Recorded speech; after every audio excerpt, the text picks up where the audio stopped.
Assalamualaikum warahmatullahi wabarakatuh. Untuk sahabat-sahabat ASN atau P3K, terutama Kementerian Agama ya, sekarang sudah masuk awal bulan tahun 2025. Artinya kita harus menyiapkan SKP kita pada tahun 2025 ya. Ada beberapa hal yang harus diperhatikan dalam penyusunan SKP ya. Yang pertama yang kita lakukan adalah kita mengidentifikasi tugas dan fungsi kita ya.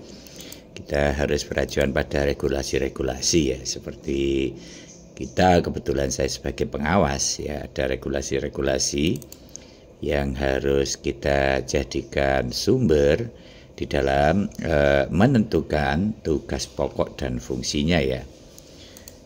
Kita lakukan pemetaan dulu ya, berdasarkan regulasi-regulasi terbaru ya, contohnya semacam ini ya. Ini misalkan ada tugas tambahan sebagai guru, tugas tambahan sebagai kepala, dan tugas tambahan sebagai pengawas ya. Kita ambil regulasi terbaru, kemudian kita petakan ya. Kita petakan tugas pokok dan fungsi kita. Kemudian yang kedua, kita harus memulai dengan dialog antara atasan dan bawahan ya. Untuk apa? Untuk bagi peran hasil ya. Kenapa? Karena rencana hasil kerja kita di SKP kita itu adalah hasil intervensi dari RHK atasan, sehingga memerlukan sebuah dialog atau pembagian peran bagi hasil ya. Kita sudah melakukan itu. Ada beberapa arahan dari pimpinan untuk beberapa RHK yang harus diintervensi, terutama sesuai dengan jabatan kita ya. Kebetulan jabatan saya sebagai pengawas ini ada beberapa arahan yang sudah diberikan oleh pimpinan. Kita petakan dulu ya sebelum kita membuat SKP ya. Ini ada rencana hasil kerja atasan, kemudian kita tuliskan indikatornya supaya nanti memudahkan di dalam penginputan di e-kinerja. Kemudian ada rencana hasil kerja kita. Nah ini rencana RHK kita ini ya. Ini rencana hasil kerja atasan kita. Kita intervensi, kita breakdown RHK kita dari RHK atasan. Kemudian kita tentukan pula rencana-rencana aksinya ya. Rencana aksi ini berhubungan nanti dengan pelaksanaan tugas kita sekaligus pelaporannya. Kita siapkan bukti dukungnya apa kira-kira nanti dalam rencana aksi ini. Kemudian target. Nah, target ini juga harus ada dialog dengan pimpinan ya. Tentu saja seorang ASN atau P3K tidak bisa menentukan targetnya sendiri. Ini harus ada sebuah arahan dari pimpinan untuk menentukan target kinerja bawahannya. Oke. Kemudian dari pemetaan entah itu tugas pokok dan fungsi kita, kemudian pemetaan di dalam intervensi RHK atasan kita, baru kita rumuskan dalam SKP kita semacam ini ya. Oke, ini hanya konsep manual untuk memudahkan kita nanti di dalam entry data secara online di SKP ya. Oke. Kita susun semacam ini. Kalau sudah tersusun rencana SKP semacam ini, baru kita masuk ke tahap berikutnya, yaitu kita akan membuat SKP 2025 ya. Nah, caranya adalah sebagai berikut. Baik, kita masuk ke aplikasi SKP kita ya. Kita tombol tambah periode SKP ini ya. Untuk membuat SKP 2025 ini sekedar mengingatkan ya. Barangkali untuk teman-teman ASN atau P3K tahun-tahun yang lalu sudah membuat ya. Kita klik tambah periode SKP ini. Kemudian kita tentukan periodenya ya. Periodenya kita tuliskan 1 Januari ya 2025 sampai periode 1 tahun yaitu Desember ya. Desember kita pilih tanggal paling terakhir tanggal 31 ya. Kemudian karena saya jabatan fungsional sebagai pengawas ataupun nanti guru juga begitu ya, sama ya. Kita pilih yang pendekatan kuantitatif ya. Oke. Kemudian kita klik OK. Nah, rumah SKP 2025 sudah kita entry ya. Statusnya masih draft ya, karena kita harus melakukan pengisian RHK dan lain sebagainya. Yang kita pesankan adalah seumpama ya tadi dalam pembuatan, kemudian jaringannya itu agak lemot atau high traffic misalkan ketika sedang loading, itu Bapak Ibu tunggu saja ya. Misalkan ada teman yang ketika loading kemudian dianggap tidak masuk kemudian ngentri lagi, itu kemungkinan yang muncul nanti itu ada 2 ya. Untuk itu harus berhati-hati ya. Oke, langsung saja langkah selanjutnya adalah kita klik detail SKP ini ya. Detail SKP kita klik, kemudian kita masuk ke SKP kita ini ya untuk tahun 2025. Nah, di sini masih belum ada RHK satupun yang kita entry. Caranya adalah kita klik tambah RHK ini ya. Kita klik tambah RHK. Kemudian sebelum menentukan rencana hasil kerja atasan yang diintervensi, jenis RHK maupun rencana hasil kerja, kita lihat konsep kita dulu ya di SKP kita ini. Misalkan yang pertama, meningkatkan layanan pendidikan yang bermutu. Kemudian indikatornya adalah persentase madrasah unggul yang terselenggara misalkan ya. Kita masuk lagi, kemudian kita cari supaya pencariannya cepat. Kita tulis misalkan ya salah satu kata yang bisa menjadi indikator supaya cepat muncul apa yang kita cari RHK-nya. Misalkan di sini meningkatnya layanan pendidikan yang bermutu. Lah di sini indikatornya itu banyak ya. Kita cari indikator sebagaimana yang sudah kita konsep tadi. Misalkan terselenggaranya pendidikan yang bermutu atau yang unggul ini ya. Nah, ini kan meningkatkan layanan pendidikan yang bermutu, presentasi satuan pendidikan unggul yang terselenggara misalkan begitu, kita klik. Jadi RHK ini, RHK pimpinan kita ini mungkin sama, tapi indikatornya itu banyak. Kita pilih indikator yang sesuai sebagaimana yang kita konsepkan. Misalkan saya pilih yang ini ya.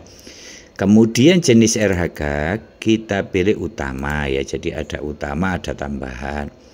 Kemudian rencana hasil kerja ini cukup kita copy dari konsep kita ini. Nah, ini misalkan terlaksananya pengawasan melalui perencanaan pendampingan yang berisi pilihan strategi dan metode pendampingan berdasarkan komitmen perubahan kepala madrasah ya. Kita copy di sini, kemudian kita tempel di sini atau kita pastekan di sini. Oke. RHK untuk RHK kita yang pertama sudah kita tambahkan. Kalau sudah kita rasa betul baru kita klik OK semacam ini. Nah, sudah muncul RHK yang pertama. Saya kasih 2 contoh saja ya. Setelah itu kita entry lagi RHK kita ini secara bertahap ya. Kita entry secara bertahap satu persatu ya. Oke, saya kasih contoh yang kedua ya.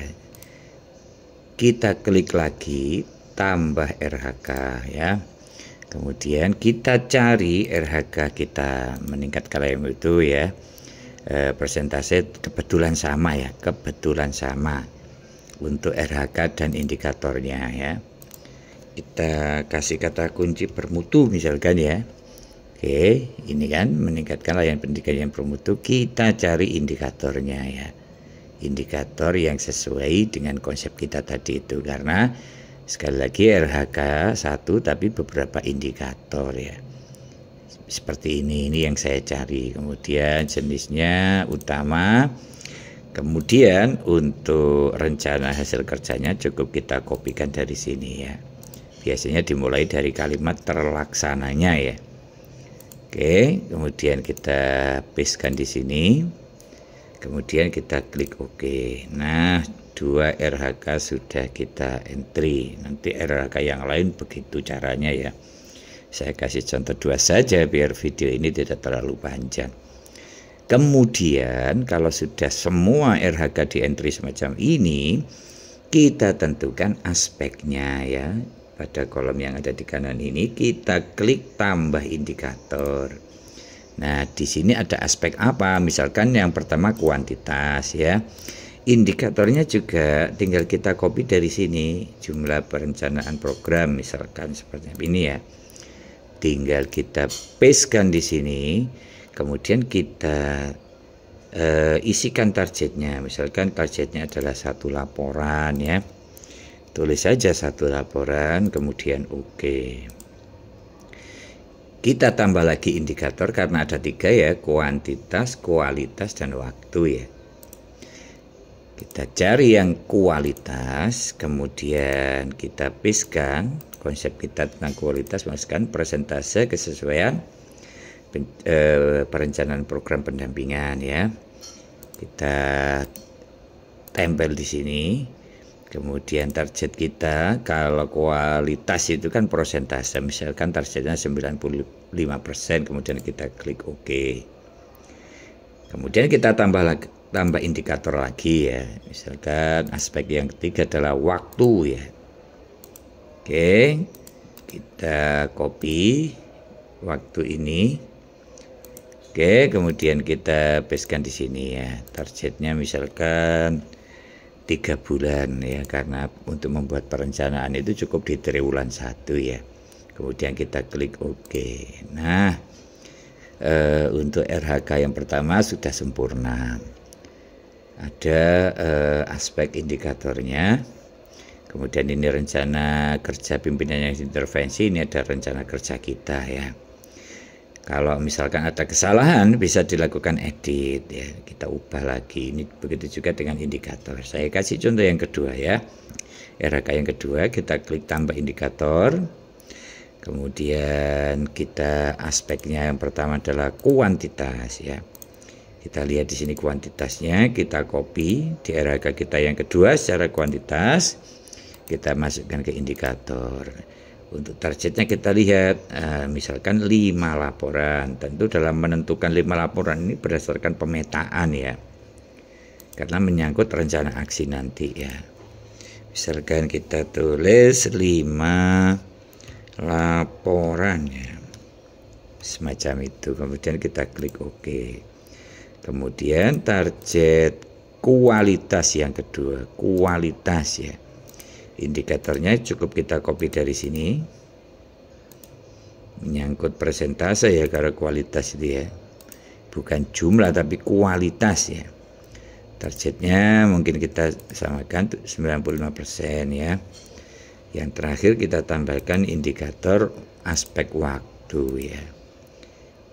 Kita copy dari sini untuk waktu, kemudian kita tulis, kita pastekan di sini.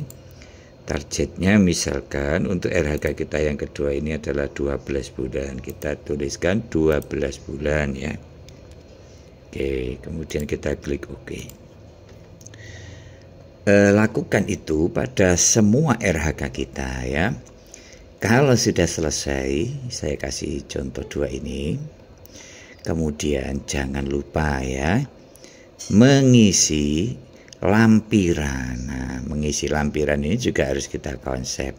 Pertama, lampiran itu adalah dukungan sumber daya. Yang kedua, skema pertanggungjawaban. Yang ketiga adalah konsekuensi ya. Kita sudah punya konsep tentang lampiran itu di sini ya. Nah ini Ini di bawah ada lampiran yang sudah kita konsep, tinggal kita copy saja ya. Caranya semacam ini, kita klik edit yang oranye ini, kemudian kita masuk ke konsep Excel kita copy saja dari sini angka 1, 2, 3, 4 ini yang kita konsep, kemudian kita copy, kemudian kita pastekan di sini, kita tempel di sini, oke. Kemudian kita klik OK. Nah, yang pertama sudah ya. Atau misalkan supaya bagus ya, ini kita ulangi lagi misalkan ya.